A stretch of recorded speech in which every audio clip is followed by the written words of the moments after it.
So hi everyone, today I'm here to teach you a subject called Commercial Application.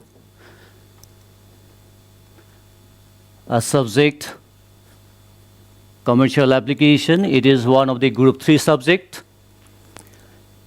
Before going into the chapter on the Commercial Application, I would like to give you overall picture, I mean to say the question pattern on this Commercial Application. So here you have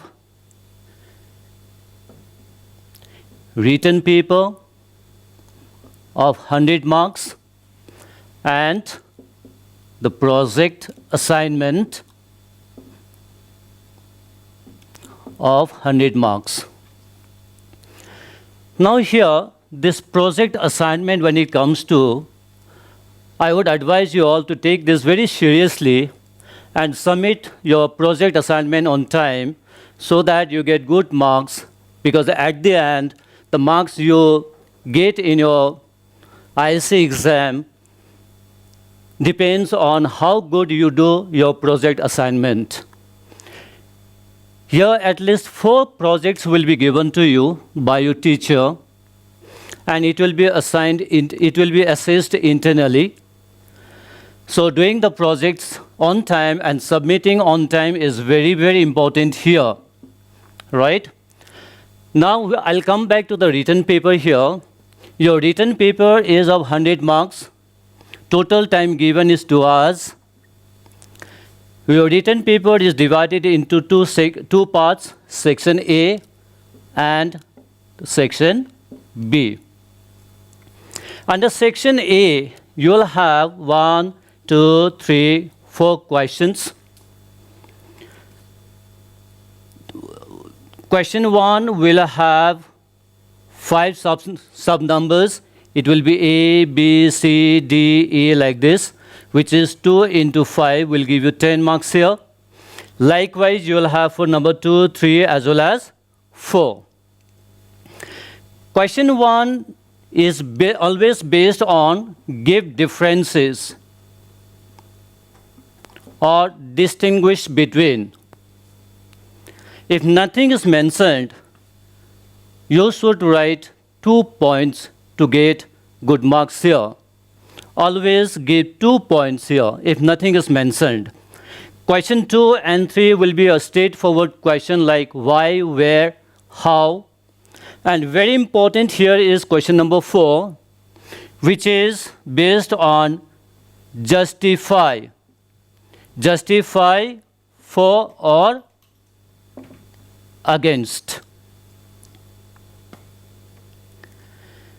Like for example,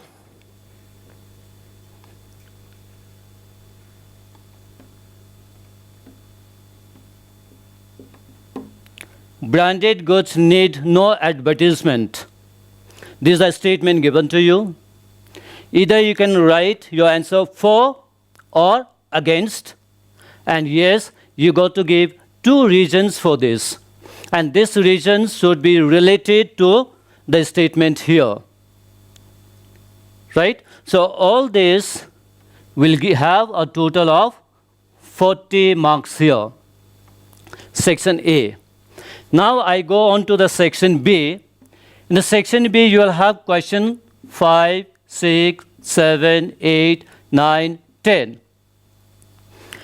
Each of these questions will be subdivided into 3, and each question will carry 5 marks. So 5 into 3 will give you total of 15 marks here. Under section, similarly, you will have 6, 7, 8, 9, 10. And from the section 4, this is very important one because this is the choosing part. Here you got to take any 4 out of 1, 2, 3, 4, 5, 6. But 9 and 10, question number 9 and 10 is based on case study. So either you can answer 2 of these questions and any 2 from here. If you are comfortable with the case study, if you know, you attempt this. Otherwise, you can go to answer all these straightforward questions 5, 6, 7, 8. So section B altogether will be 15 into 4 gives you 60 marks. So your written exam is 40 and 60, so it is out of 100. Right? So now, the marks that will be shown in your mark sheet will be determined this way. The marks that you obtain in the written exam marks plus the marks that you get in the project will be added up. Then you will have a total marks. Say here you will have a total here. This total marks will be divided by 2. Dividing by 2 means we are taking the average. This average marks will be shown in your mark sheet. So here lies the importance of this project assignment. And that's why I tell you guys, be very serious about the project given by your teachers and submit it on time. So this is the overall format of the commercial application that you have. So you have seen in my discussion, I have given more emphasis on the project here. And you know the reason why. I'll explain you here. So when we talk, say in the ICSA, you have group 1. This is how the subjects are divided. Group 1, group 2, and group 3. In group 1, as you know, it's English, second language, history, geography, right? So here, the weightage given in the ICSA is 80 plus 20. 80 is your written exam, whereas 20 is the project marks. Similarly, for group 2 as well, like science and maths, it is also 80 and 20. Again, the weightage is 80, written test, and then 20 is the project. But when we come to the group 3 subjects like commercial application, economic application, physical education, and so on, you have more weightage given. I would say it is 100 plus 100, but when we come to the percentage, 50% from here and 50% from here. So here, if you compare with this, look at the weightage given here on the project and the weightage given here on the project here. The weightage given here is 50%. That means more than the other two groups. Right? So what I want to tell you guys, say, though we are in the lockdown period, but if you do the project in the commercial application very seriously right now, I probably say that you would have already got the pass marks. Not only the pass mark, guys. Those who are aspiring to get 80, 90, if you do your project right now, you are already working towards getting that marks, 80 and 90. That is the reason, guys, why I'm saying you that take this project seriously and submit it on time so that your project is done well and you get good marks. Right? I hope you understood here. Now, I go ahead with my subject called commercial application, and today's topic is market and marketing. Market and marketing. Well, this morning, guys, when I was going to the town, I saw people in long line in front of a grocery shop. I just stopped for a while and trying to understand the scenery there. Understand the scene there, why the people are in long line. I found out that these people who are in front of this grocery shop are there in order to collect their essentials, the grocery items. They have left all other works and have lined up there in order to get those grocery items like dal, rice. Why? Because this is the need of the time. This is the need. I would say N-E-E-D, need. I'm emphasizing this. Need. Why need? And what are needs here? The need means those essential things which are required for your livelihood. And this is what we are doing right now. Then I moved ahead and again saw some of the people in another shop. This was a fruit corner. Some of them were there to buy some fruits. Some they did buy different varieties of fruits like this, and they paid for the fruit and walked off. I did not see these people in the line for the grocery items. Why? Because these needs were already satisfied. They desired for something more. This desire for something more is termed as wants, or you can say this is desire. Some of the people, they bought, they paid the money and walked off. These wants were satisfied by them. Why? Because their wants were backed by the purchasing power. And these wants which are backed by the purchasing power is known as demand. And of course, there were another group of people who did go down to the shop, asked for the price, but they walked off without buying. Do you know why? Because they could not pay for the fruit. They could not pay for the price. And hence, they could not buy. So that's not a demand for them. Why? Because they had the want to buy, but they did not have that ability to pay for that. Their want was not backed by the purchasing power. So you must be wondering why I'm talking about needs, wants, and demand. Because this has a relation with the market and marketing. Had there been no needs, wants, and demand, there wouldn't have been the word called like market or marketing. These things, needs, wants, and demand, exist in every human being. You also have, I also have. And these have to be satisfied at all levels. And how it is satisfied? Can you tell me how it is satisfied? Yes, by obtaining them. You need to obtain the related product or commodity in order to satisfy your particular need or want. You need to obtain the product. Now, how do you obtain this product? Yes, in order to obtain this product, you have to go through the exchange process. Through the exchange process, you obtain the product. And the exchange process takes place in these three different ways. You exchange goods for goods, or you exchange cash for goods, or yes, services for goods. So when I say services for goods, what does I mean? Like say you come and do my electric work here, I'll give you maybe 5 kg of rice. That's what you are exchanging. You are exchanging rice for the service from that particular person.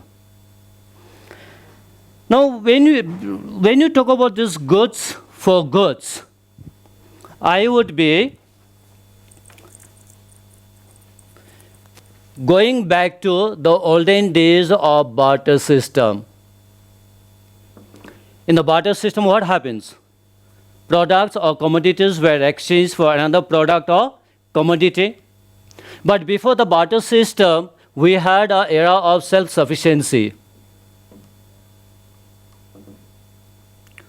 What is self-sufficiency? That you have whatever you would like to consume. You don't need to depend on others. That's the era of self-sufficiency. No exchange taking place. In the era of self-sufficiency, no exchange takes place here. But in a barter system, you do not have everything with you that you would like to take or that you would like to consume. You need to depend on someone else. This is what happened in the barter system. rice exchanged for maize, goat exchanged for a sack of rice. That's what has happened in the barter system. So here what is happening? Exchange taking place. Why you are exchanging? What are you exchanging? You are exchanging one commodity with that of another commodity. Why? Because you would like to satisfy your, again, you would like to satisfy your needs or wants.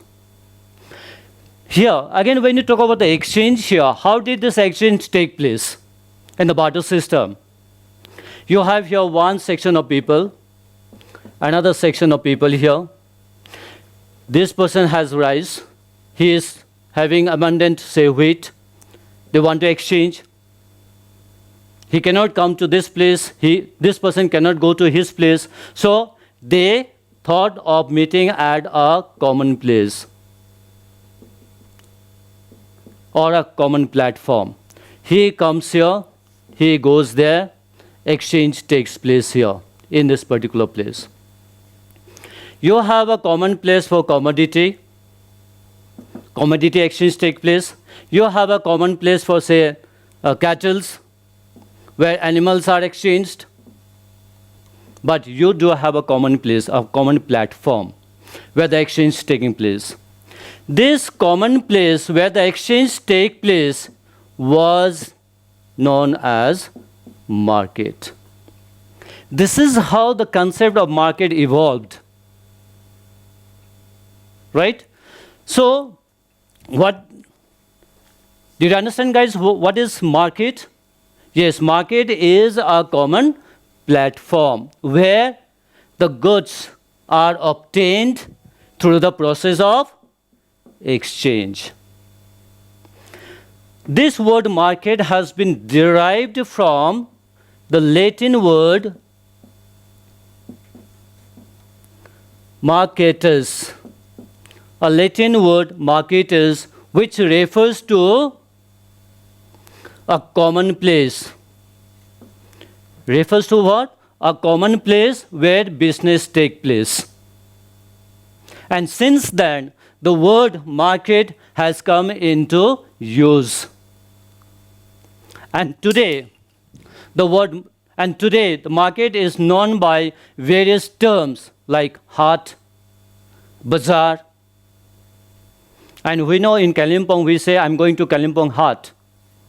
And in Kalimpong the haat takes place twice in a week, Saturday and Wednesday. This is called periodic haat. Haat taking place in the interval. Right? So this is what a market is. So here, what is a market? So market is a common place where buyer and seller meet in order to transact things for a value. So here we'll see a definition here of a market here. So here we have the definition for the market. Market is a place where goods and services are sold and bought, which I have already explained to you. Then you have another definition here. Market is a mechanism. Here, the buyers and seller meet either directly or indirectly to exchange their goods and services for monetary benefits. What is important for you to understand here is directly or indirectly. What is the meaning of this? Directly or indirectly? Directly means your sellers and buyers are face to face. The physical transaction of goods takes place immediately. But in case of indirectly, the buyer and sellers cannot be face to face. They may meet, the buyer can meet with the seller, or the seller can meet with the buyer with some other medium.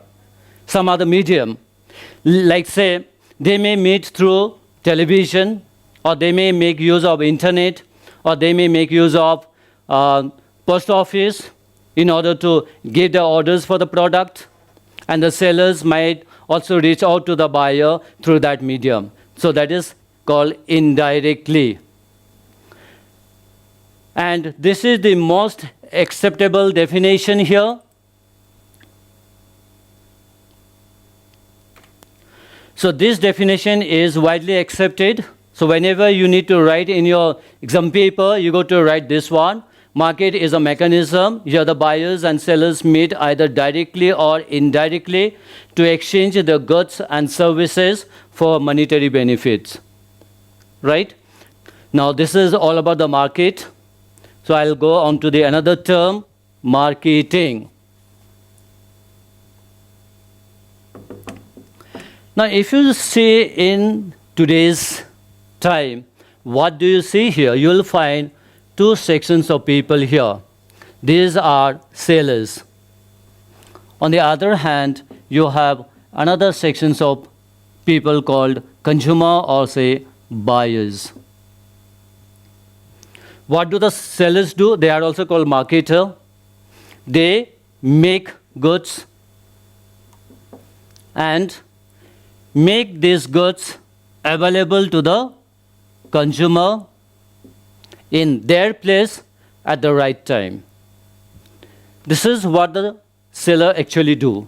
They manufacture goods and then make the goods available to the consumer in order for the consumers to buy the product and satisfy their needs or wants. Between these two people, there are lots of other activities that take place. And these activities are done by whom? Undertaken by the sellers. What are those activities? Procuring the goods, making the product, and informing the consumer about the availability of the product, and so on. These different activities which takes place in order to make the products and bring it to the place of consumer is termed as marketing. So marketing is nothing but promoting your product or your goods so that the buyers buy the goods, satisfy their wants or their needs, and on the other hand, seller get profit. So this marketing has been defined by different people or different authors in a different way. The Chartered Institute of Marketing defines marketing as the management process responsible for identifying, anticipating, and satisfying customers' requirements profitably. The important terms here are identifying, anticipating, and satisfying customers' requirement. What is identifying then? Identifying means knowing what the consumer wants. The marketers always try to find out the likes and dislikes, taste and preferences of the consumer and make the product accordingly. Anticipating, knowing the quantity of products that is going to be demanded in the market, knowing what is the kind of product that the consumers are going to demand in the near time or near future, right? And satisfying customers' requirement means making the goods available to the customers so that they buy and satisfy their needs. You have another definition. Marketing is a social and managerial process by which individuals and groups obtain what they need and want through creating and exchanging products and value with others. And this definition has been given by Philip Kotler. You know Philip Kotler, who is father of marketing. So at the end, what we can say is, marketing refers to activities a company undertakes to promote the buying and selling of a product or service. So this is what a marketing is. Marketing is nothing but an activity, or you can say a series of activities that every marketer undertakes in order to enhance or increase their selling of a product or services so that they satisfy the consumer and at the same time earn profit for themselves. So guys, here we come to the end of today's topic or today's portion of commercial application, where I had taken the chapter called Markets and Marketing, and tomorrow I'm going to go deep into this chapter. Thank you.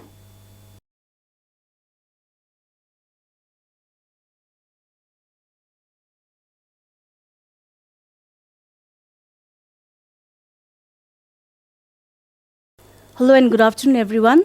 Today I'm here to teach geography, and I feel privileged to be a part of this program. So before we carry on with the chapters that I'm going to discuss with, I would like to first discuss about the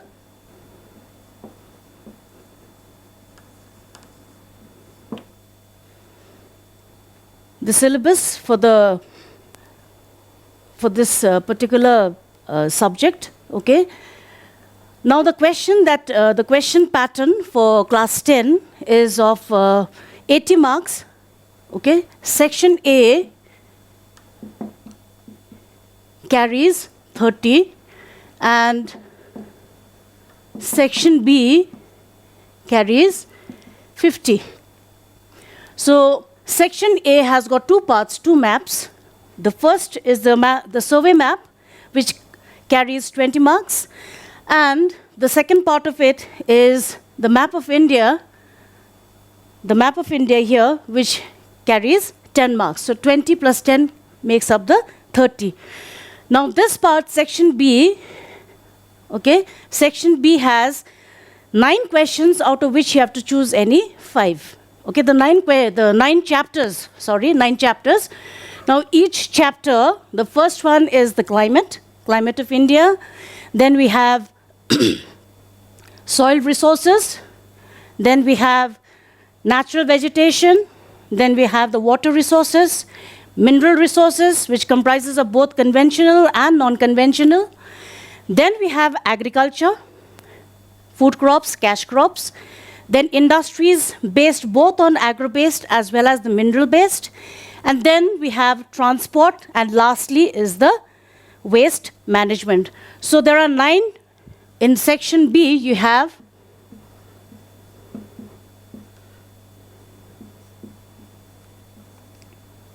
there are 9. Climate, soil,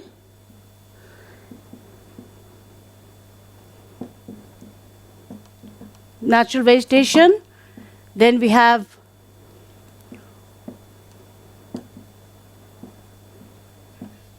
water resources, then we have minerals, agriculture, industries, transport, and waste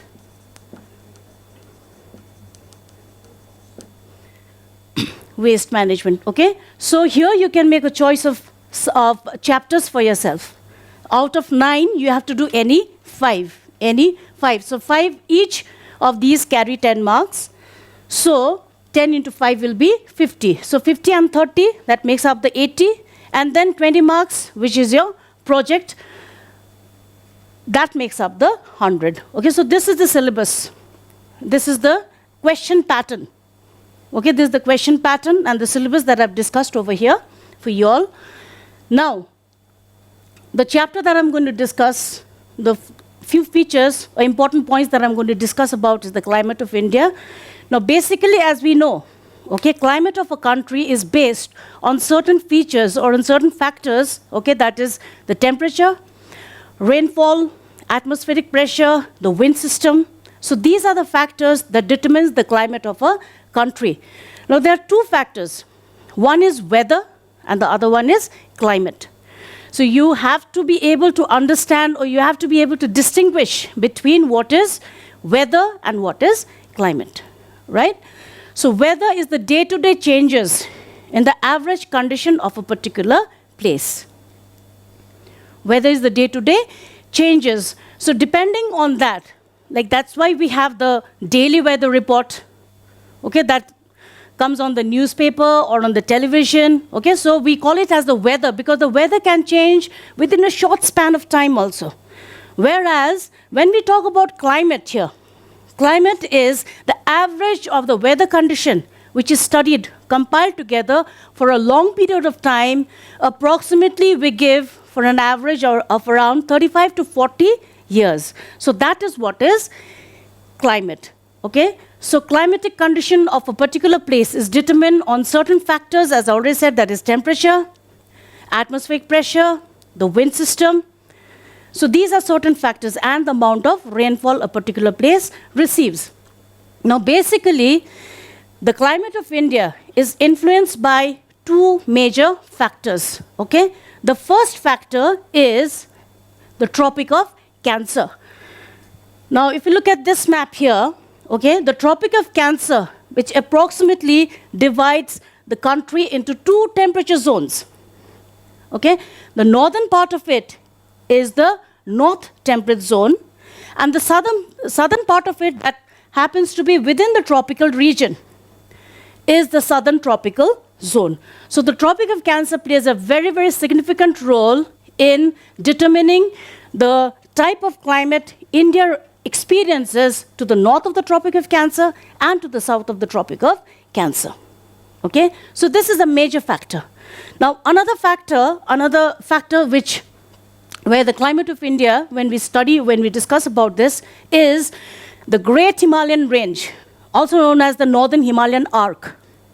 The entire Northern Himalayan Range, it acts as a barrier, a shield, okay? It's also called the climate divide.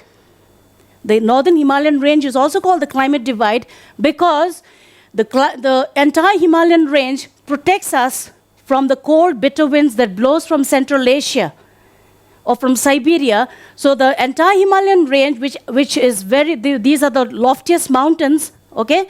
These protect the winds from entering into India. So these Himalayan range not only protects us from the cold, bitter winds, but it acts as a natural defense barrier also, protecting us from the neighboring countries. Apart from that, when we look at the monsoon part of India, the Himalayan range intercepts the winds and sheds a lot of moisture in the northern part of the country. Okay?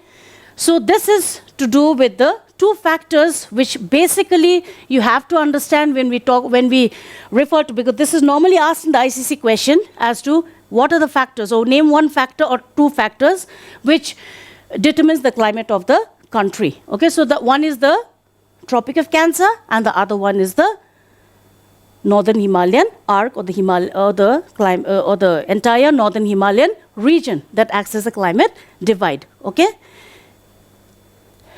So basically, because one other fact, okay, that unifies the entire country is the monsoon that we experience. Every part of the country experiences the monsoons, whether it may be more or whether it may be average, moderate, or whether it may be less.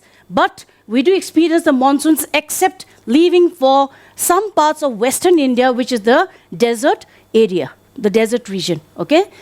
Now, India as such is also called the land of contrast, keeping in mind two factors. One is temperature, the other one is rainfall. Okay? Now, why is it called the land of contrast is because in this particular subcontinent, India is a part of Asia, but as we know, it is called the subcontinent, Indian subcontinent. So, here, okay, there are places like in the desert region of Rajasthan, where the temperatures can go up to above 50 degrees Celsius in the summers. In the same subcontinent, again, in the Dras Valley near Kargil, line of control, okay, that area where the temperature can go to a minimum of minus 40 degrees also. So here, why is it called contrast? Is contrasting features, two extremes, okay? So because of that, one factor is the temperature. And another thing is rainfall again. All of us, we are aware of the fact where Cherrapunji lies, somewhere in the northeast, okay? So Cherrapunji receives the highest rainfall recorded not only in India, not only in Asia, but it is recorded in the world. It is the wettest place in the world. That is Cherrapunji, where the rainfall is above 1100 centimeters annually. That is in the east, extreme east, okay? Whereas if you look at the western part of India, if you go to the west, the desert, the rainfall is not hardly 25 to 30 centimeter in a year, annual rainfall. So these two contrasting features regarding the rainfall and regarding the temperature actually justifies the statement that India is also called the land of contrast. Okay?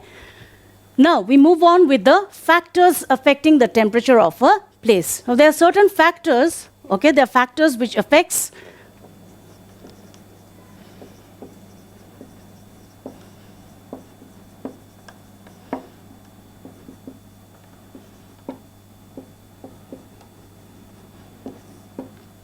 okay. Now, there are certain factors. This is a very, very general question that they ask in the ICC examination. So the first one is latitude of a place. Okay? So this latitude over here we are talking about is the horizontal distance. You have to understand latitude and altitude. Okay? So latitude is the horizontal distance from the equator towards the North Pole and towards the South Pole. And altitude is the vertical distance, vertical height from the sea level as you go up to the higher level, to higher relief features. Okay, so we'll come to that later on. Now latitude, okay, you have to understand with increasing latitude, temperature decreases. Okay, the great circle, equator, which is 0 degree, from 0 degree,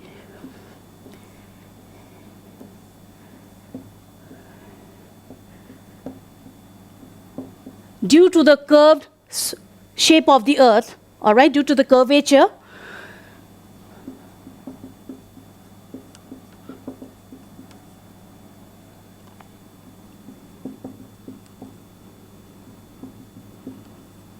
now, due to the curvature and because of the sun's rays falling directly and in a slanting manner, with increasing altitude, temperature decreases. So as we go away from the pole, from the equator towards the poles, the temperature starts to decrease. But if you look at the latitude, it is increasing, but the temperature is decreasing. Okay? So this is one particular fact, that is latitude.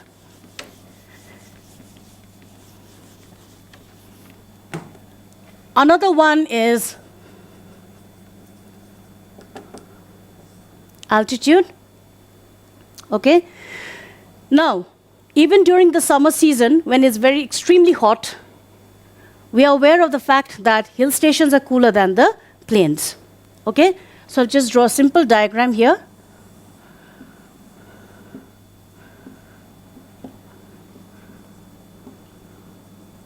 Okay.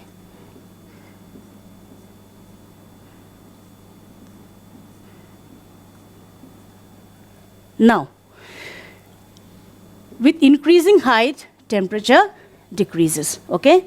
So, for every 1,000, here I'll write in meters, height is always observed in meters, all right? 1,000, 2,000, 3,000, and 4,000. Now, suppose there's a place A, okay, with 40 degrees Celsius. By the time we are 1,000 meter above the sea level, every 1,000 meter you rise in height, the temperature falls by 6 degrees Celsius. Okay, in most of the books we relate to as 166 meters, there's a fall of 1 degree, but I've taken whole figures. So approximately it comes to the same, okay? So 1,000 meters, the temperature falls by 6 degrees. Another 1,000 meter, another 6 degrees. So by the time you are in place B, okay? So once you're up 1,000, 40 minus 6, then another 6, another, you just have to keep on subtracting. Okay, so by the time you are here, 40 minus 6 will be 34. Okay, 34 minus 6, 28. All right, minus 6 will be 22. Okay, so by the time you are up here at place B, the temperature is 16 degrees Celsius. Let's presume it to be, let's say, 22nd of May, around 2:30 p.m. Because the maximum temperature recorded is around 2 to 3 in the afternoon. So this is just an example. I'm not saying that it has to happen every time, but it's just an example. On 22nd of May, just an example, around 2:30 p.m., there, look at these two places where the temperature difference that you can see. This phenomena of increasing height and decreasing temperature is known as lapse rate of, it's called the lapse rate of temperature. With increasing height, temperature decreases. I hope you've understood this. Okay, so this is the phenomena, that is the second factor. Now the third one is, okay, is the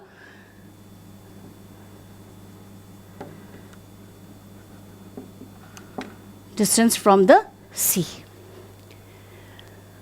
Now there are two types of climate. One is continental, also known as extreme climate.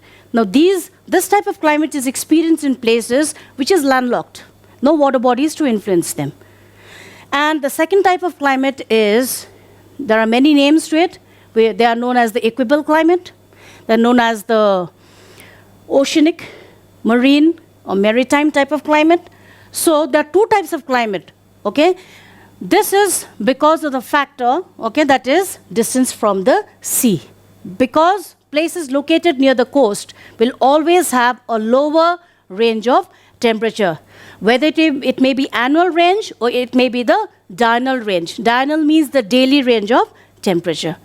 Now places in the interior that have extreme type of temperature, like for example UP, Bihar, Delhi, all these places surrounding, as you see, the temperatures during the summer is very, very high, and during the winter it is less. So when you look at the range of temperature, when the higher range of temperature is the interior location, and the less variation in the temperature, you find it in the coastal areas. Okay?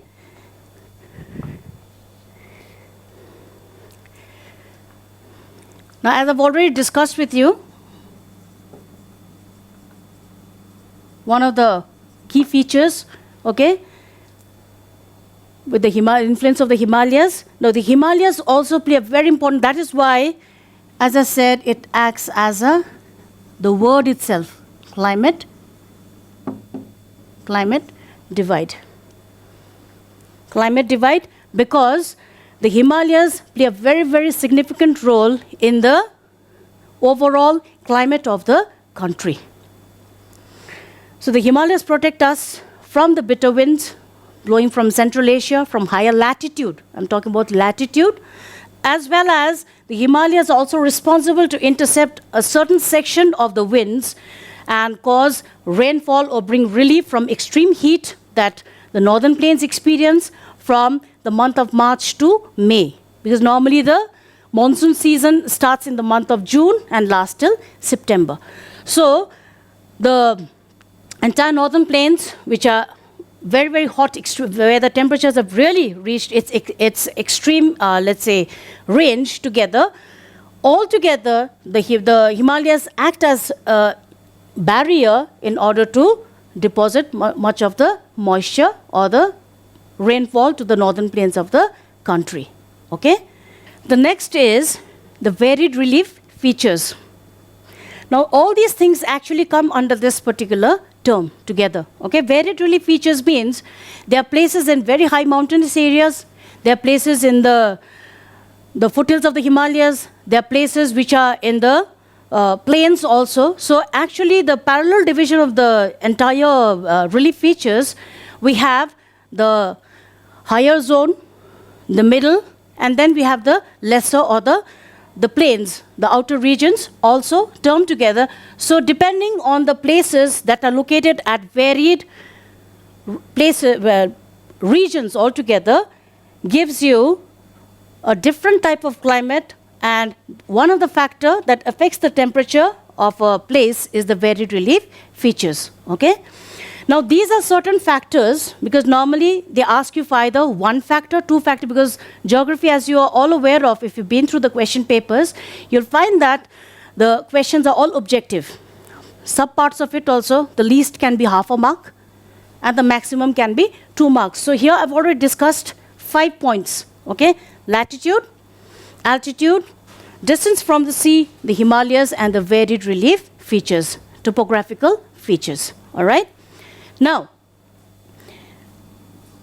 one factor, as I already discussed with you, I've already told you, is that the entire country together is unified. It comes under one because of the monsoons. Because monsoon is one particular fact which is experienced in each and every corner, every place altogether.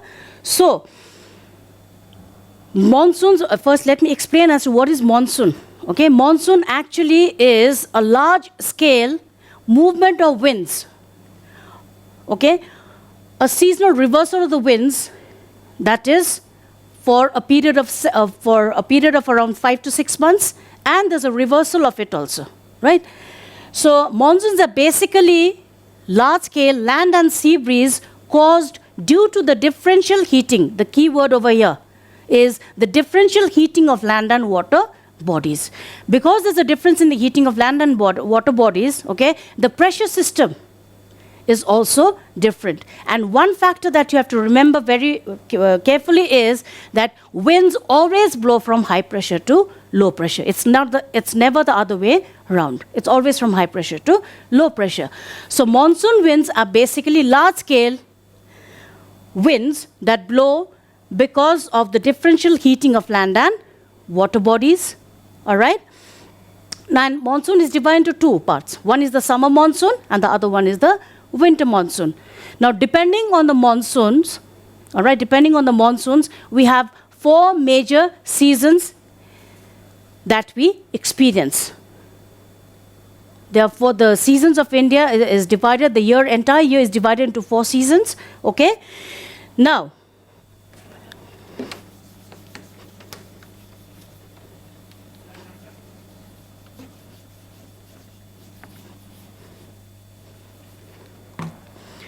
first one is the hot, dry summer that lasts from March to May.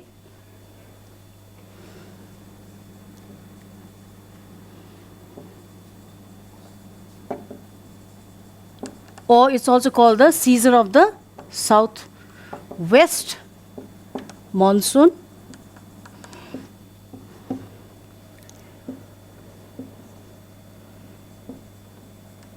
June to September. Third one is the retreating monsoon season, that is normally between October, very short period, October to November. And finally, we have the cold weather season, that is from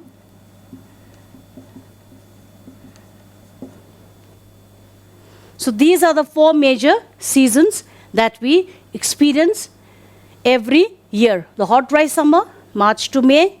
The rainy season, it's also called the season of the southwest monsoon, June to September. Then we have the retreating monsoon, October to November. And finally, the cold weather season, that's the winter, from December to February. So this much for today. And the second part of it, that is the characteristics, we still have to do for the 4 seasons. And then finally, we have the climatic table to be solved. So those are to be done in the classes that we follow. So please stay safe and stay home. Thank you.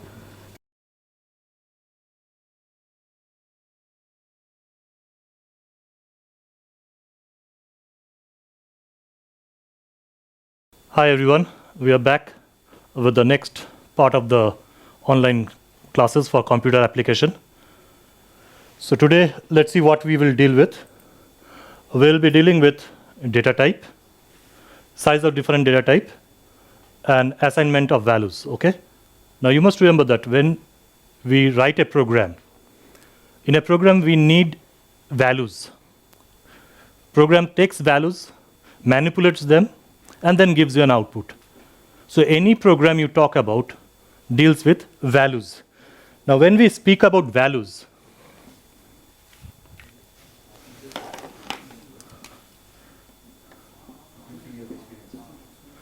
these values are of not a single type.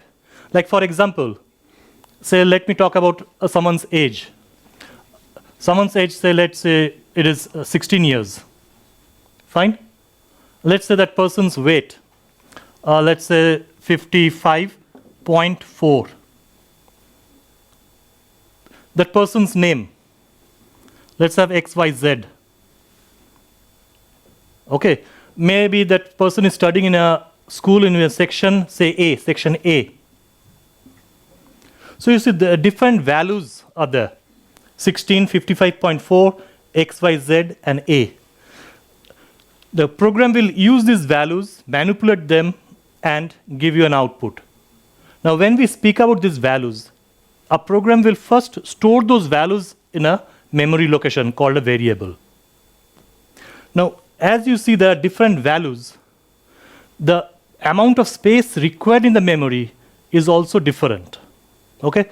Like the space required for 16 is different from the space that will be required for 55.4. Even if I write 16.0, the space required to store this and the space required to store this in the memory are different. Okay? Similarly, XYZ, the name of the person or the section, here there are more than one character, here there is one character. So the amount of space required are different. Okay? For this reason, the values that we store in the computer's program are categorized differently. Okay? So what are these? When we differentiate the values, it is known as data types. When we speak of Java, there are two broad categories of values or data. One is known as primitive. The other one is, some of you call it non-primitive. It is also known as composite, derived, and referenced. You can give any name. Remember, we are talking about your ICSE level. Okay, we are not going into the hi-fi. So you have to be at your standard. So we have got primitive, we have got composite, derived, or referenced. Fine? Now, primitive data types are the most basic data type, the fundamental data type, the legacy data type. They have been there. We are making use of them. While the other one, the composite, derived, referenced, or user-defined data types, they are created using the primitive data types. Okay? So primitive, non-primitive, or composite, derived, and referenced. So whatever values we will be using, whatever data we will be using, they will come under this two categories. Okay? Fine. Next. Now when we speak about this primitive data type, the primitive data type can be further subdivided into numeric and non-numeric. Numeric deals with numbers. Non-numeric deals not only with numbers, they also deals with character and alphabets. When I say number under non-numeric, like for example, if I have this, say 5, I add 6. These are numeric values. So when I have 5 plus 6, my output will be 11. That is, the mathematical operation is taking place on this. But if I have this 5 placed within single quotes plus 6 within single quotes, here it will not add them up. What will happen is, it will just join them to give 5, 6. Okay? Here we are not doing any mathematical operation. So numeric values takes part in a mathematical operation. Non-numeric values cannot take part in a mathematical operation. So when we speak of numeric data type, we are talking only of numbers. When we speak of non-numeric type, we are speaking of numbers, alphabets, and special characters. Okay? Similarly, in case of this composite or derived data type, we have got three broad categories: the class, interface, and array. Class, interface, and array. These things you will learn more when we come to the chapter on object-oriented programming. Fine? That is class and interface. Array, of course, we will learn later on, let's say, if towards the end of the, the class, we will study about array. Okay? Now, when we speak of this numeric data type, again, the numbers that we are talking about can be further subdivided into two types. One is known as integer type. The other one is the real type. Integer and real. Integer values are those values which does not have any decimal portion. Values which does not have any decimal portion. Like for example,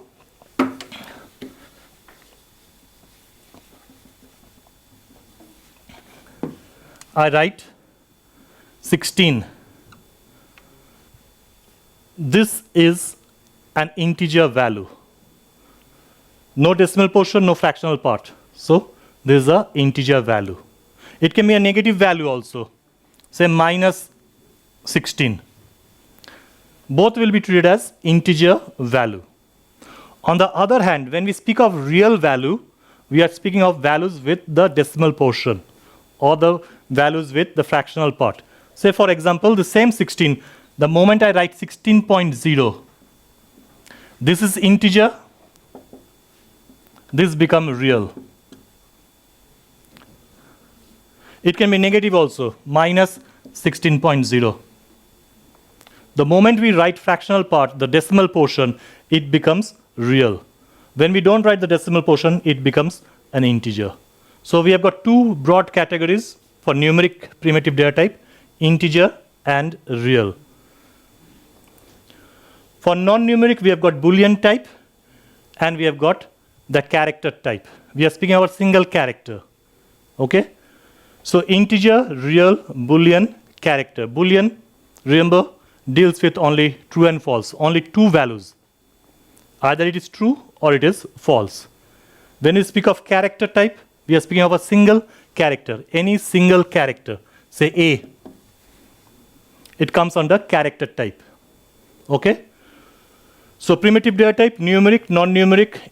Numeric is integer or real. Non-numeric can be divided into Boolean or character. Now further on, you must remember that these were the broad categories. But in your program, you have to let the compiler know how much space has to be reserved for a particular value. What type of value you are going to store. So you have to tell the compiler beforehand how much space to reserve and what type of value you are going to store. Now you tell the compiler through the use of keywords. Okay? So for integer type, if you think you are going to store a value which will be of integer type, then you have to use one of these keywords: byte, short, int, and long. Why four? Four different things for the same type of values, integer type, because of the memory size. We'll come to it in the next part. So for integer type, if I'm going to store, or if you are going to store an integer value in your program, you have to make use of one of this data type. Either byte, short, int, or long. Similarly, if you are going to store a fractional value, a real value, we have to use either float or double. Either float or double. For Boolean type, the keyword itself is Boolean. The data type is Boolean, and for character, it is char. You can pronounce it char or you can pronounce it char, it doesn't matter, because ultimately you will not be pronouncing it, you will be typing it. Okay? Now you see these words that I've written: byte, short, int, long, float, double, Boolean, and char. They're all written in small letters. That means they are all keywords. Yesterday we have learned about keywords. Okay, keywords, sometimes we call them commands also. One of the specific property of keyword is tell the compiler what is going to be done. And also one of the main points you have to remember about keyword is that you have to write keywords in small letters. So these are all keywords which I've written in red color ink. Okay, these are all keywords, they have been written in small letters. These keywords are known as the data type. When we speak of data type in computer, in Java, the primitive data types, there are 8: byte, short, int, long, float, double, boolean, and char or char. Also, there is one more data type, though it comes under composite data type, but it is so commonly used that we consider it a part of the primitive data type. Though it is not actually a primitive data, it is a composite data type. It is the string data type. How you know that the string is a composite data type and not a primitive data type?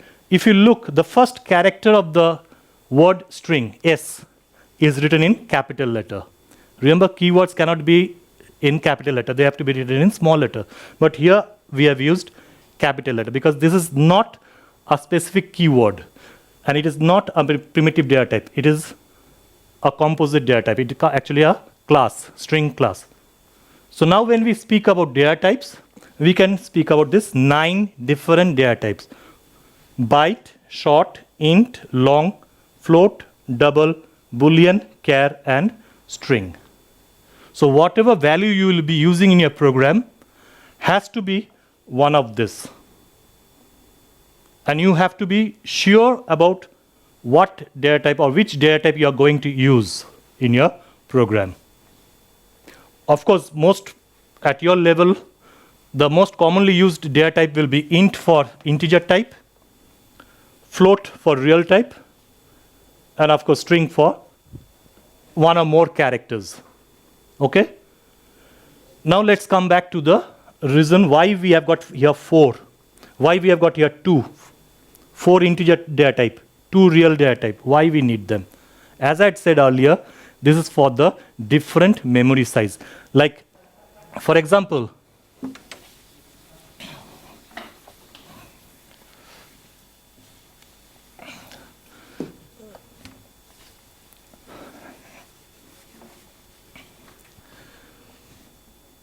see, the amount of space required to store 16 and the amount of space that will be required to, say, store 1,000 are different. Okay? When you speak about these values, you must remember the computer will not store directly 1 and 6. It will convert this information to binary value, binary number system, zeros and ones.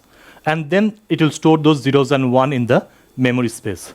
So when we speak about this 16, the amount of space that will be required to store its binary equivalent will be 1 byte.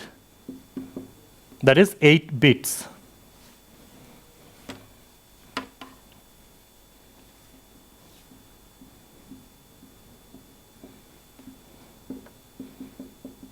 It will require only 8 bits or 1 byte of memory space to store this value 16. But when I speak about this 1,000, when you're going to store 1,000, it is not enough to store in 1 byte of space. It will require 2 bytes of space. That is 16 bits.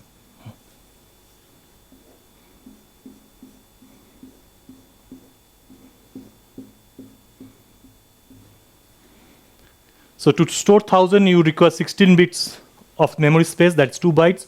To store 16, you require 1 byte. The computer will require this. So depending on the size of the value, the range, different amount of space is required. Okay? So for this reason, we have got different data types for the same integer or real type.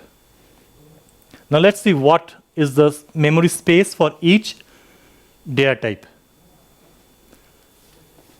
For byte, the memory space is 1 byte. That is equivalent to 8 bits. Remember, the lowest memory space that the computer can give you is 1 byte of space. Okay? So 1 byte of space, or that is equivalent to 8 bits. That is same as writing 2 to the power minus 7 to 2 to the power 7 minus 1. 2 to the power 7 is 128. 2 to the power minus 7 is 128. Negative 128. 2 to the power 7 is 128. From there you remove 1, you get 127. So that is the range of value that you can store in a byte. That means if I have declared a variable, say byte A, then this A can have a minimum value of 128, a maximum value of 127. Anything less than this or anything more than this, we will not be able to store in a variable that has been declared as byte. So if I want to store minus 130, I cannot declare this variable as byte. I need a larger data type, larger space.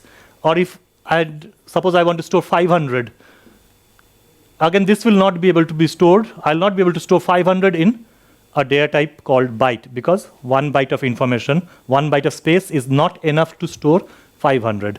I'll need more than 1 byte of space. Okay, so that refers to this range. Range is minus 128 to plus 127. So if you declare a variable as byte type, this is the range of value that you can store. That is minimum value 120 minus 128, maximum value 127. Anything less or anything more, you cannot store in byte. Next comes a short. In case of short, you are given 2 bytes of space or 16 bits. As you know, 1 byte is equivalent to 8 bits, so 2 bytes will be 16 bits. That can be represented as 2 to the power minus 15 to 2 to the power 15 minus 1. Again, if you look at the range is minus 32768. That is the minimum value that you can store. If I declare a variable as short, say short b, then in this, the minimum value will be minus 32768. And the maximum value will be 32767. Okay? Anything less than that or anything more than that, you cannot store in byte, in short. It has to be a larger data type, larger space is required. Okay? So for that we use the next one, int. If you think the value that you are going to store is less than this value or more than this value, then obviously you have to declare the variable as int. Int has got 4 bytes. Obviously, as the space is given more, the range also increases because you are getting more space to store. So 4 bytes, that is 32 bits, which can also be represented as 2 to the power minus 31 to 2 to the power 31 minus 1.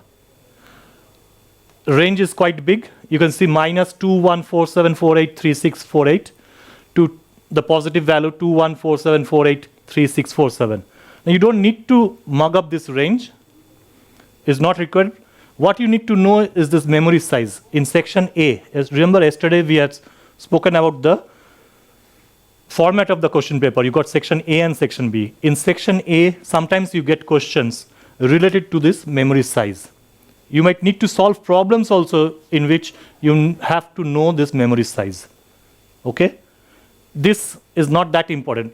This is a vague idea you will have, the range. You can remember this minus 128 to plus 127. You can remember this minus 32768 through 32767. But after this, the range becomes too long. And there's no question in mugging it up. Okay, so let's not concentrate on this now, on mugging up these values. Let's pay more attention to this memory size. Okay? If you think the value that you're going to store will not fit in this range, then the next one comes, long data type. Long reserves 8 bytes of space. That is equivalent to 64 bits, which you can represent as 2 to the power minus 63 to 2 to the power 63 minus 1. You can see the range. I don't want to repeat, this is a huge number. Okay? So this is the largest data type that you can get as integer value. So if you think the number that you're going to store is a huge number, declare the variable as long. But as I'm saying again, most of the time you will be using int. Because at your level, it doesn't matter whether too much memory space is being wasted or not. So most of the time you will be using int. Okay? For integer type, int. Next, when we speak of float, real values, float data type. 4 bytes, that is equivalent to 32 bit. The range is 3.4e minus 038. Now this is a value representation in exponential form. That is, after 34 there will be 38 zeros in the negative side, and the positive side is after 34 there will be 38 zeros. Okay, most of 38 zeros or 37 zeros. Similarly, if you think the range of value, the value that you are going to store is more, it will not fit in float, then you use the next one, that is double. In case of double, you get a larger space. You are giving 8 bytes, which is equivalent to 64 bits. Again, the range is here, 1.7e minus 308 to 1.7e plus 308. This is a huge, huge range.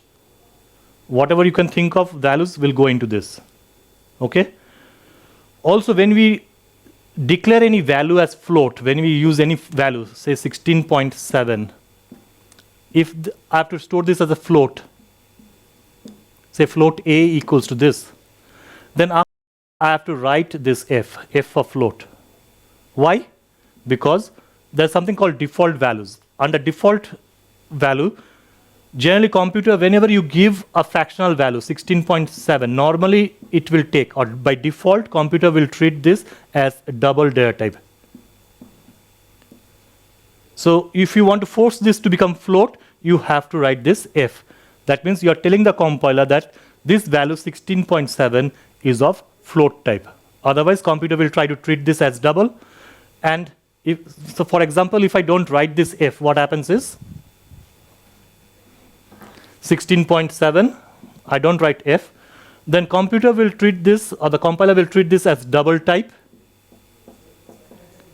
but it is getting float here. Now double is a larger value, larger range. So you're trying to store a larger range in a smaller space.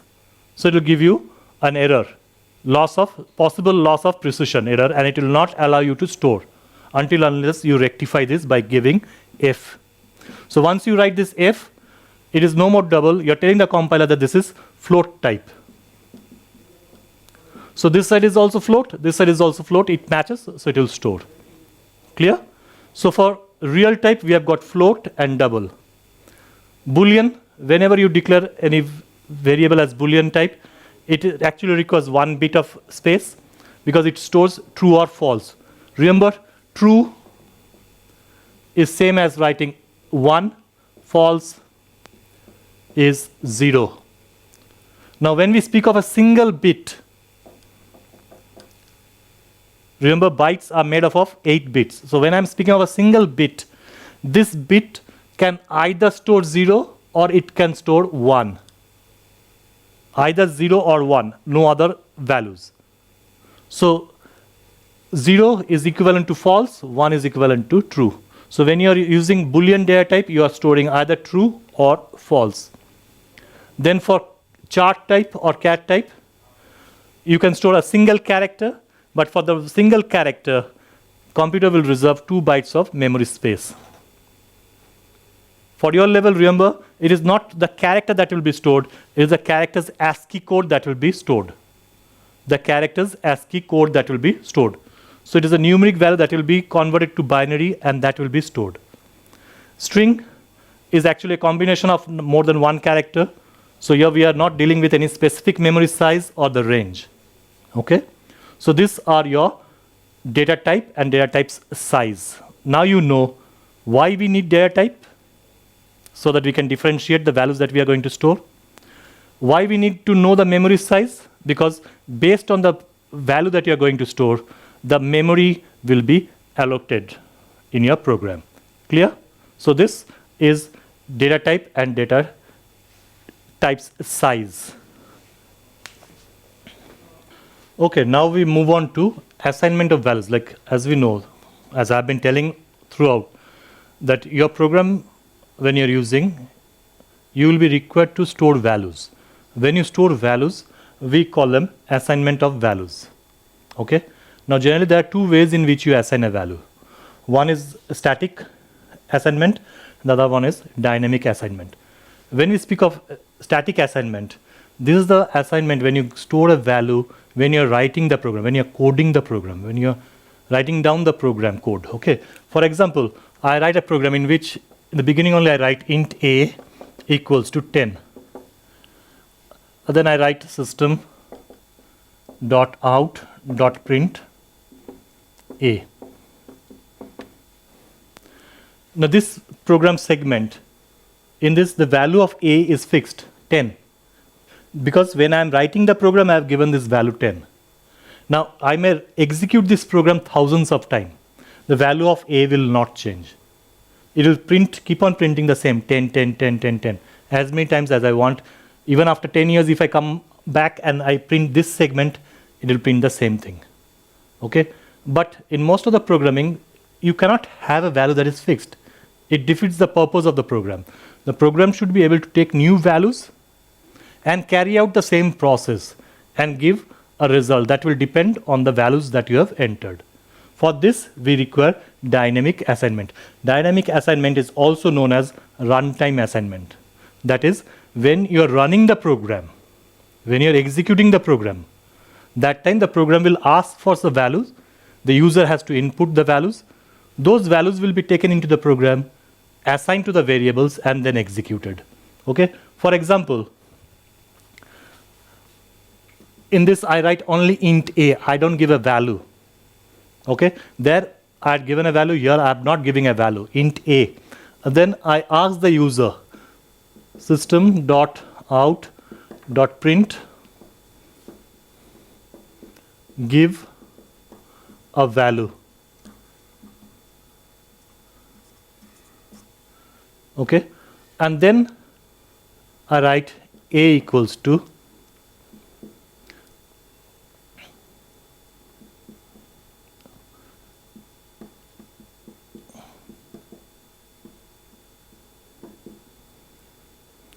now when I write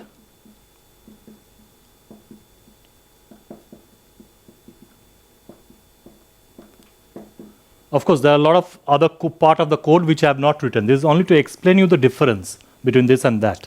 So don't go into, sir, you have not declared the scanner class and all. That we are not dealing right now. Here just an example of to show the difference. So here you see, initially I have not given a value. Nowhere have I given a value to a. Like in that example, a's value was given 10. But in this, you don't find any value to a. Here I am asking the user. So when I run this program, when I execute this program on my screen, the program itself will ask give a value. It will tell the user to give a value. Okay? In that example, there's no question of the program telling you to input a value. But in this one, excuse me, it will ask the user to give a value. Say suppose the user gives 10. Now, for the first time when the user gives 10, the output will also be 10. But next time when I run this program, again it will say give a value. Now instead of 10, suppose the user gives 200. So the output will be 200. So each time I run this code, I'm asked for a new value, and I can give a new value and I'll get a different output each time I run this program. But in the other one, however many times I may execute the program, I'll get the same output because the value of a is fixed. Here the value of a is not fixed. It is being taken from the user at runtime. Not when I'm writing the program, I have not given any value. When I'm executing the program, when the program is running, then it is asking for value. So this is the difference between code time assignment and runtime assignment. Now, when will you use code time assignment? When will you use runtime assignment? Actually, in most of the case, you will be using runtime assignment. But certain values you might need to hard code it or have a static assignment. That is, when you're writing the program, you need to give a value. Say, for example, you are calculating the area of a circle. In an area of a circle, pi r square, the value of pi we all know. We can take it as 22 by 7, while the radius is unknown. So when you're writing a program, the value 22 by 7, the value of pi 22 by 7, that should be given at the time of coding the program, code time assignment. While the value of r, the radius, should be taken at runtime. Each time you run the program, the value of r will change. But each time you run the program, the value of pi will remain the same. That is 22 by 7. That is a constant. That doesn't change. So when you're writing a program, you have to see which part of the value remains fixed, which part of the values you need to change every time you run the program. So value that remains fixed will be hard-coded, coded into the program at code time. The value that you need to take every time will be taken as runtime assignment. Okay, this you should be very clear. When you read a problem, two things at the very beginning you should know. One, how many variables you need and what are the data types of those variables. And next you have to see the values of those variables, whether they have to be given when you're writing the program or the values have to be taken at runtime.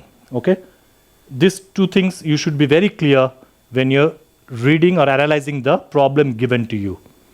Now when we speak of runtime assignment, we may use either the IO package or we may use the util package.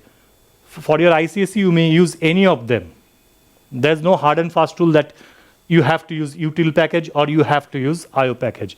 You can either use the IO package or you can use the util package.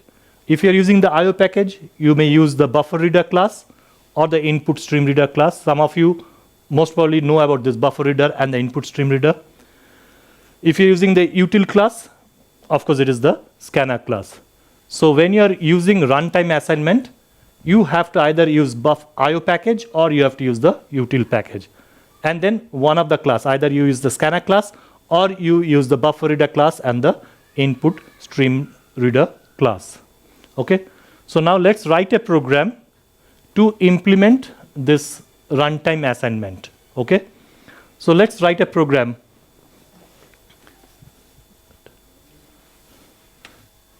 Okay, now let's write a simple program having runtime assignment. So I've written down a problem here. Write a program to calculate the area of a circle. I was giving you the example just now. So we will use the same example for this program itself. Okay, so we need to calculate the area of the circle. In your ICSE, if this type of question comes, the formula will be given and the expected values, certain values will be given to you. It will be mentioned in your question. So here area equals to pi r square, where the value of pi will be given as, is given as 22/7. So let's use this, let's solve this program. Now, as I said, when you're looking at this program, we need to know how many variables are required and what type of values are there and how many values we have to take from the user. So here the number of variables, one will be for the pi. We need one for the radius. And we need, after calculating, we need to store it back in a variable that's called area. Fine. So we need these three variables. What will be storing in pi? In pi, we'll be storing 22/7. So this will have the value 22.0/7.0. This is a fractional value. So that means this variable should be float type. Radius will be taken from the user. User can give integer value, user can give fractional value or decimal value. Now, should we take this r as int or should we take this as float? This will, you see, if I have a value like this, 15, this is int type. If I store this as float, there's no problem. It will store as this. 15 will become 15.0. Okay, so integer value, if the user gives an integer value, it can be easily stored as a float in a float variable. There's no problem. But on the other hand, suppose the user gives a float value and I want to store it as int. I have declared my variable as int. When I try to store this, first of all, it will not allow me. It will say possible loss of precision.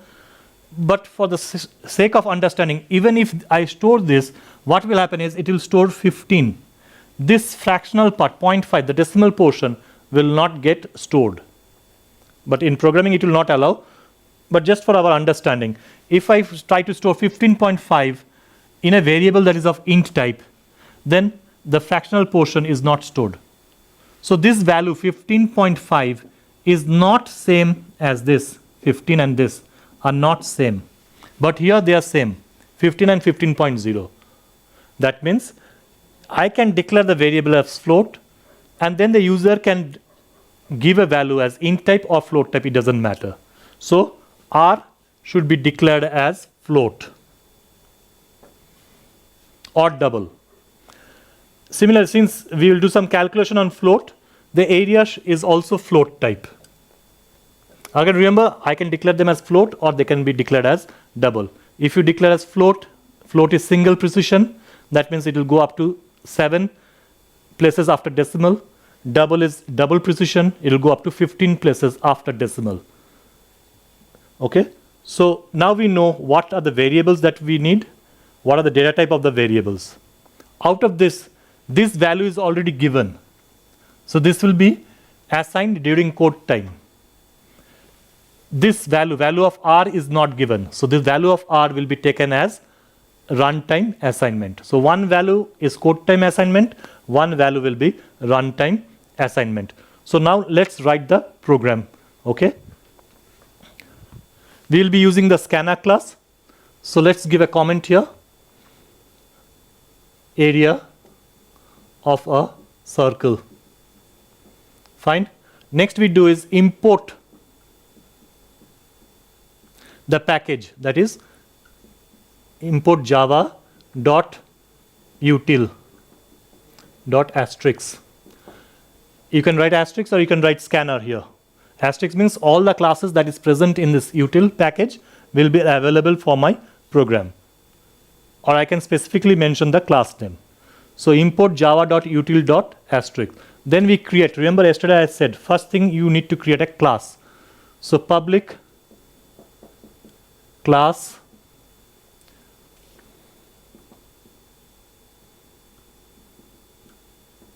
area of a circle, the name. This is the identifier, these are keywords. Next, we create the boundary of the class with the curly bracket. Then we create the method.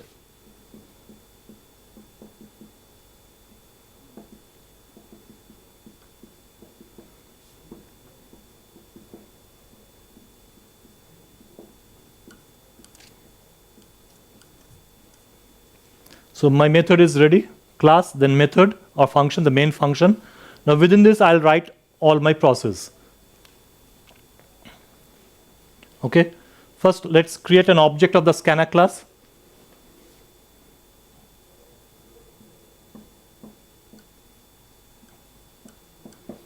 I think I don't need this. Let me remove this piece of paper.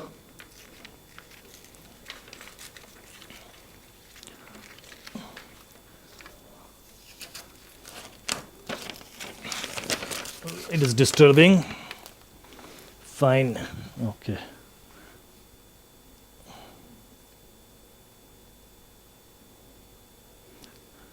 Scanner SC equals to new scanner.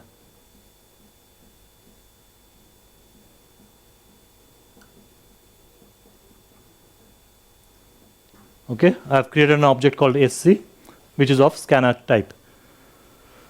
Next, the variable declaration. What are the variables we need? We need pi, we need R, and we need area. So float pi. Here we know the value, so we'll give the value at the code time 22.0f by 7.0f. And then the other two variables whose value we don't know. So float R for radius, and area, which we'll calculate. So the three variables have been declared. One variable has been assigned the value already, 22 by 0 by 7. Now, what do you think the program should ask?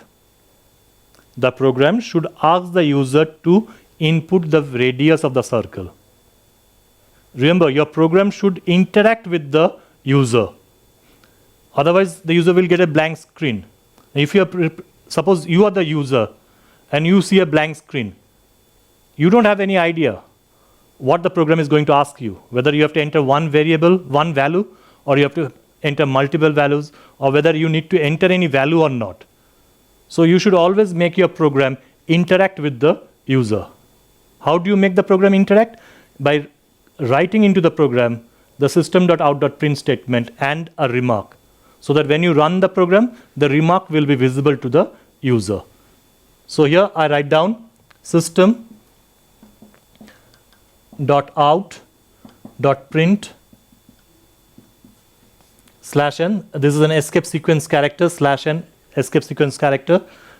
It goes to the next line while printing.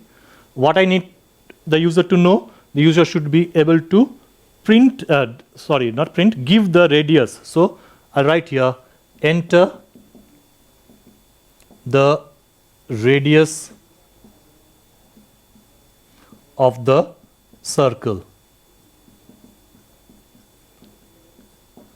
This is string type value or literal, so it is placed within double quotes. This remark is a string type literal, so it is placed within double quotes. This, when we run the program on the screen, on the terminal window, you will get this remark, enter the radius of the circle. So now if you are the user, you will know that you have been asked to enter the radius of the circle. Okay, so this is becoming interactive. So I'm making my program tell the user what it wants. It wants the radius to be entered. Fine. Now we need to take the value from the keyboard and store it in the variable. So where I'm going to store? I'm going to store in the variable r. So r equals to, where is the object? SC is the object, scanner object. So SC dot next float.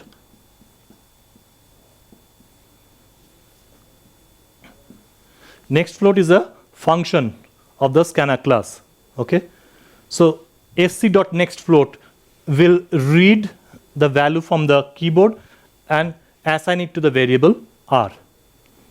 So this is the input part. Now comes the process part. Okay, in the process what we do is we need to do the calculation. That's, I'm writing it this side.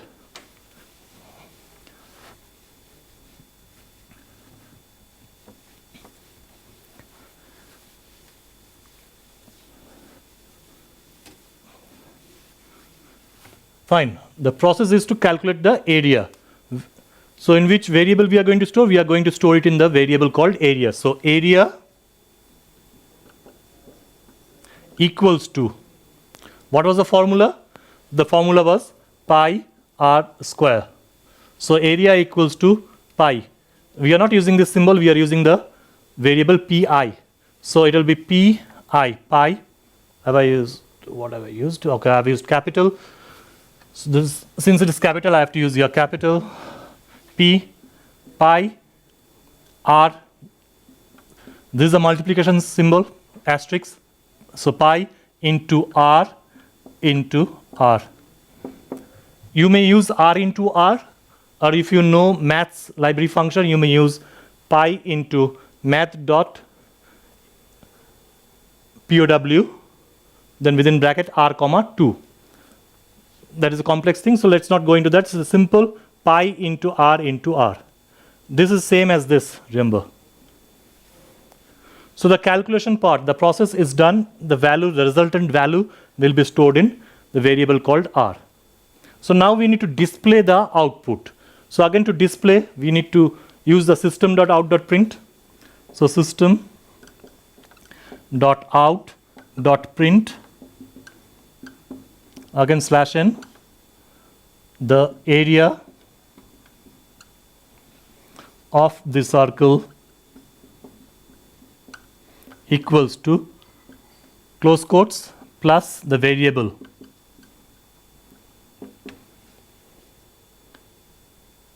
So this portion, whatever is within the quotes, is the string remark, a string literal. What is not within the quote, this is the variable. This is the variable here. Variables should never be placed within quotes, double quotes or single quotes. This is a very common mistake that you all make. That is, you even the variables you place within double quotes. So never place the variable within double quotes. The moment you place, suppose I write this area within double quotes, it will become a literal. It will become part of this remark. It will not replace the value, the word area with the value that is stored here. But when I am using a variable without the quotes, it is a variable. It will replace, when I write this, it will replace this with the value that is stored here. Okay? So this is the output part. So my input is done, my process is done, my output is done. Is there anything more left for this program? No. So now I will close the class, the main function. I close the main function and I close the class. First you close the method, then you close the class. So this is your program. So when I execute this program, if this is your screen, on your screen, because of that statement, enter the radius, give the radius or enter the radius. That will come on your screen, on the terminal window. So it will say enter the radius of the circle. And after this, the cursor will wait. It will wait for you to enter the value. So suppose you enter the value 5. You enter it. So this 5 will be taken by the next statement where I've used it r equals to sc dot next float. So that function will read this value 5 and store it in r. Because of the equals to sign, the assignment operator, it will store the value 5 in r. So now the value of r is 5. Value of pi is already given 22 by 7. So this calculation will take place. Here it is 22.0 by 7.0. R is 5, 5. So whatever is the calculation, whatever is the resultant value, that value will be stored in area. Next, when it comes here, again this remark will come on your screen. It will say the area of the circle equals to, now whatever is the value of this variable, that will come here. Okay, so this is how it works. And whenever you're writing a program, always try to write down the output like this on your copy. Not during the exam, when you're practicing. This is called dry run. When you do dry run, the concept becomes clear, the logic becomes clear in your mind, and you will be able to think logically. Okay, so this is the program in which we have used different types of data, different types of variables, and we have used two types of assignment. One is code time assignment and one is runtime assignment. Okay, so in the next class we will do some more programs based on this, and maybe I'll try to deal with the control flow statements. Okay, so I think we'll stop here, right? So thank you, and stay at home, stay safe. We are here taking online classes so that you stay at home and you stay safe. Thank you, everyone.